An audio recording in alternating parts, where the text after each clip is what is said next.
والمراسلين لصحف أجنبية سواء كانوا مصريين أو أجانب، ولكن ما الذي كان يدفعك للبكاء سيد فولكهارد أثناء الثورة؟ لما أشوف بلاش قبل ما أشوف مآسي أو واحد يتعور، لما أشوف شباب ممكن يكونوا أولادي أو بناتي يضحوا بحياتهم، في منهم اللي ما قالوش لآبائهم أو لأمهاتهم أو لقرايبهم أنهم تركوا البيت ينضموا للميدان ومستقبلهم مضمون، يعني ماليا وظيفيا اجتماعيا.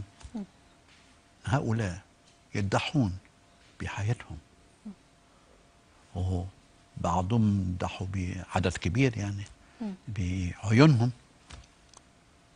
لسه سافرنا واحد شاب يعني عمره 13 سنة فقد عين وعين ونص، يعني آسف العبارة. حاولنا إنقاذ العين الثانية إن شاء الله ننجح. عملية 6 ساعات في مستشفى جامعة كولن. طبعا ده يؤثر فيك. أنا قادر أقول أنا كملت بالضبط الأسبوع اللي فات يوم الأربعاء اللي فات 75 سنة.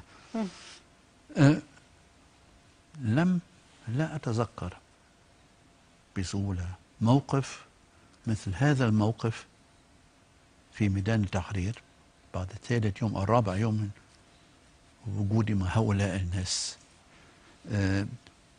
خد بالك في شبان أكبرهم أعمارهم فوق 60 سنة، يعني شاب مجرد عبارة عن شيء.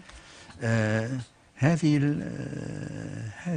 النوايا التي لا تتعلق بمصلحته أو مصلحتها الشخصية المحضة، بل مستعدين أن يموتوا من أجلك، من أجلك، من أجل جيرانهم. هذا شيء خلاني أبكي. صحيح.